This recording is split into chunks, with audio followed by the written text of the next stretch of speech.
Bonjour, une nouvelle vidéo sur la démonstration d'une égalité. Donc vous aurez peut-être regardé la vidéo précédente que je vais mettre en lien et je vous invite à le faire, dans laquelle j'ai expliqué que pour démontrer que deux quantités M et P étaient égales, on disposait de trois méthodes. Dans cette vidéo que vous avez en lien, j'ai mis en évidence une application de la méthode numéro 1 sur deux exemples et cette fois-ci, je vais m'intéresser plutôt à la méthode numéro 2 et vous allez vite comprendre pourquoi. Donc, premier exemple, on nous donne la fonction f définie sur R par f de x égale moins 2 facteur de x moins 3 facteur de x plus 1. Et on nous demande de vérifier que, eh bien, pour tout réel x, f de x vaut moins 2 facteur de x moins 1 au carré plus 8. Alors, je dois démontrer une égalité. Donc, qu'est-ce que je me propose de faire? Donc, quelqu'un qui partirait sur la méthode 1 pourrait se dire, eh bien, tiens, je vais prendre cette expression-là, donc qui est mon f de x de l'énoncé, et par des calculs, à moi de savoir lesquels, je vais prouver que, eh bien, j'obtiens cette quantité-là. Voilà, là, je ne sais pas trop les calculs que je vais faire, mais de toute façon, il faut se lancer, il faut essayer. Ou dans la méthode de numéro 1, eh bien, je vais partir de cette quantité-là. Attention que je n'appellerai pas f de x parce que c'est justement ce que je dois démontrer. Et après calcul, il va falloir que j'arrive à prouver que c'est égal à moins 2 facteur de x moins 3 facteur de x plus 1. Donc là, normalement, vous devez sentir que ça risque d'être un petit peu compliqué.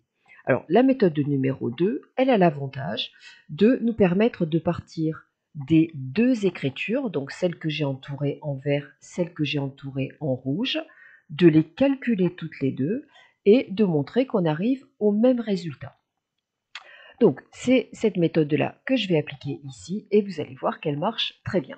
Donc, la quantité moins 2 facteur de x moins 3 facteur de x plus 1, c'est le f de x de l'énoncé. Donc là, je peux garder f de x égale.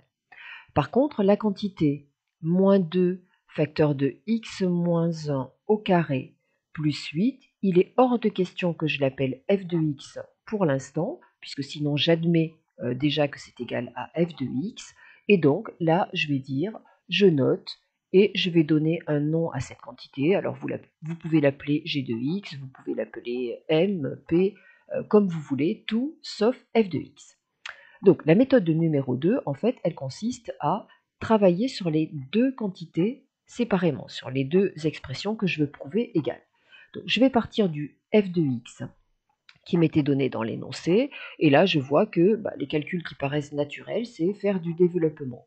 Alors je vais laisser pour l'instant le moins 2 tranquille, je vais appliquer la double distributivité, donc x au carré. Alors quand vous faites une vérification d'égalité, vous ne devez sauter aucune étape, vous devez bien faire tous les calculs, sinon on peut vous reprocher de ne pas avoir prouvé, mais d'avoir admis. Voilà, à l'intérieur de la parenthèse, je vais réduire la quantité.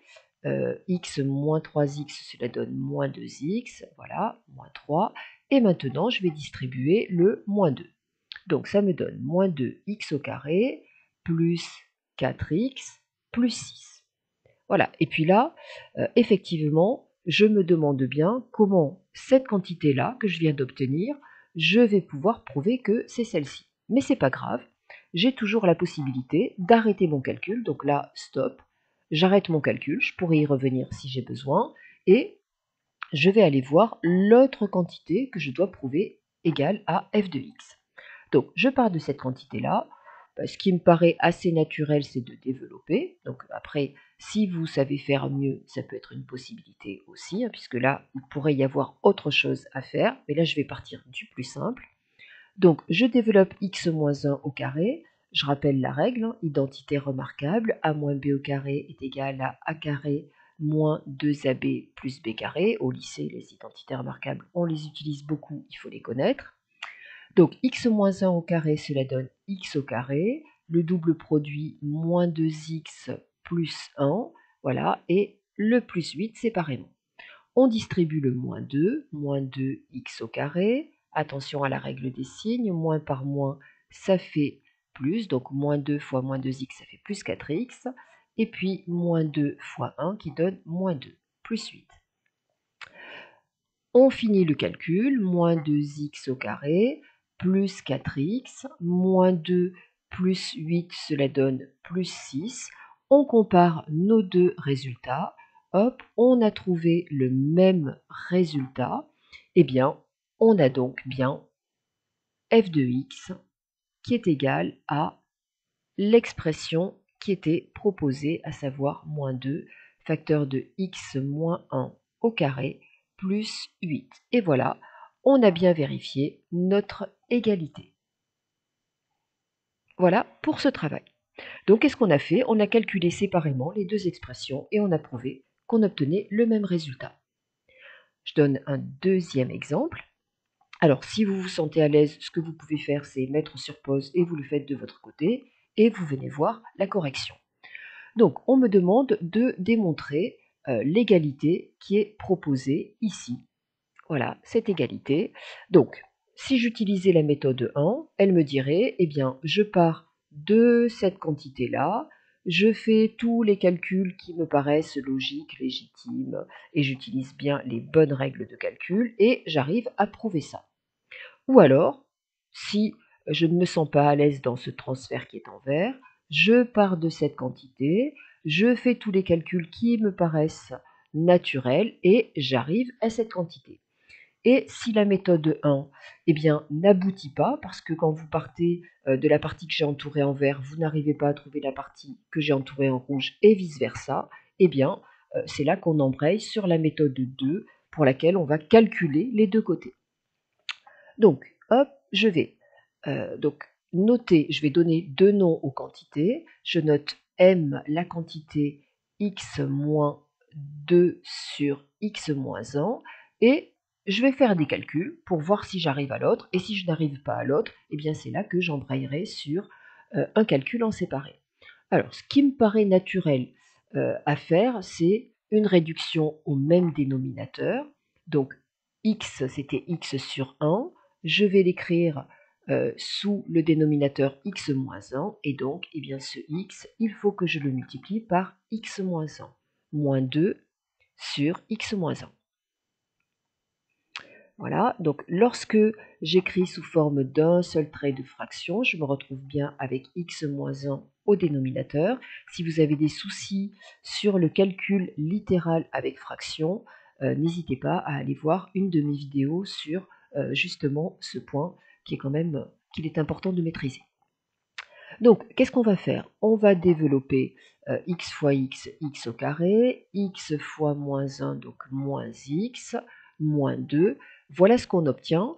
Et là, effectivement, on peut être un petit peu embêté pour se dire, bah, tiens, qu'est-ce que je vais faire pour aller prouver que c'est x plus 1 fois x moins 2 sur x moins 1. Alors, si vous êtes en seconde, arriver à x plus 1 fois x moins 2 sur x moins 1, c'est compliqué. Si vous êtes en première, normalement, vous devez savoir le faire. Bref, que vous sachiez faire ou pas, eh bien, plutôt que d'aller se compliquer l'existence, ce qu'on peut faire, c'est hop, on arrête le calcul ici, donc on marque un temps d'arrêt. Alors bien évidemment, vous n'écrivez pas stop, hein, là, je le mets pour indiquer ce qu'on fait. Et puis, on va partir de l'autre expression, à qui on va donner un nom. Je note P égale x plus 1 facteur de x moins 2 sur x moins 1. Et on va aller faire les calculs qui nous paraissent logiques, en sachant quand même que notre objectif, c'est d'arriver à ça. Donc on ne part pas dans tous les sens. Donc tiens, pour arriver à ça, on se dit, bah, c'est pas si compliqué que ça. En fait, il suffit tout simplement que je développe le numérateur et je vais très certainement trouver ce qu'il faut. Donc x fois x, x au carré. Encore une fois, ne brûlez pas d'étape de calcul, sinon on va vous dire tu n'as pas démontré, tu as admis. Donc vous faites vraiment tout le calcul en grand détail. Donc plus x, hop, moins 2. Voilà. Et lorsque on réduit ce numérateur, eh bien, on se retrouve avec x au carré, moins 2x plus x, ça fait moins x, moins 2. Et hop, on a bien le même résultat. On vient donc de prouver que l'égalité était vraie. On a donc prouvé que x moins 2 sur x moins 1 et x au carré, pardon, et x plus 1, facteur de x moins 2 sur x moins 1, eh bien, c'était la même chose. Alors, avant que je termine la vidéo, sachez quand même que ces questions qui demandent de vérifier des égalités sont souvent des questions en fait qui vont vous aider à poursuivre un exercice et qui vont venir débloquer une situation qui serait peut-être un petit peu douloureuse si vous n'aviez pas cette égalité. Donc, c'est des questions qui très souvent sont extrêmement importantes pour la suite d'un exercice. Voilà pour la méthode numéro 2 et donc je vous donne rendez-vous dans une vidéo suivante pour la méthode numéro 3 pour démontrer une égalité. Donc à très bientôt, au revoir.